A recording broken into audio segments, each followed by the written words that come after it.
All right, we're going to play a little game here called Bible Verse or Not. I have 4 quotes pulled up, and we're going to try to guess if it's from the Bible or if somebody else said it. So, number 1, darkness cannot drive out darkness. Hate cannot drive out hate. Is that a Bible verse? If you thought that was in the Bible, you are incorrect, but that's a good guess. It was actually Martin Luther King Jr. who said that one. Moving on, there is a time to love and a time to hate.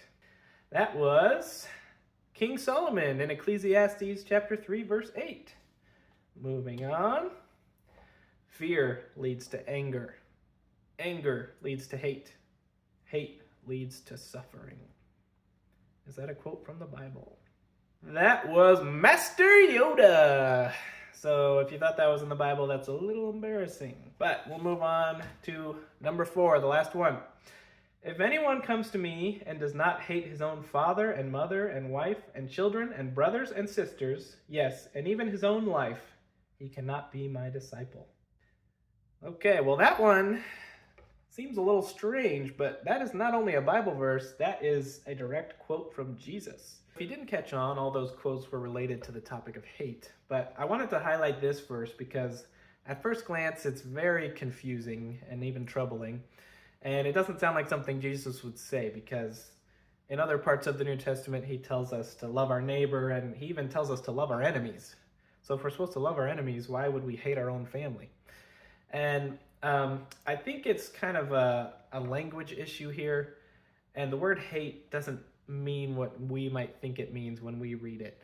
It's more of a contrast. And so a better way to read this would be, if anyone comes to me and does not love me more than his own father and mother and blah, blah, blah.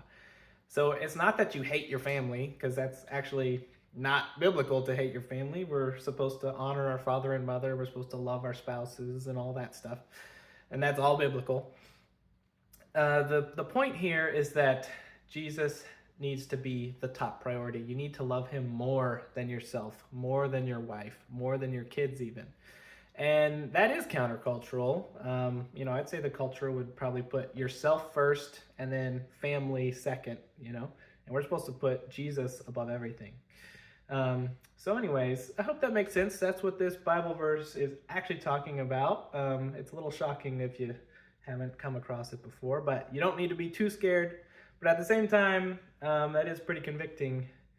And you need to seriously consider what being a Christian actually means. It's not just going to church on Sundays. It's putting Christ above everything else in your life. And that's a big commitment.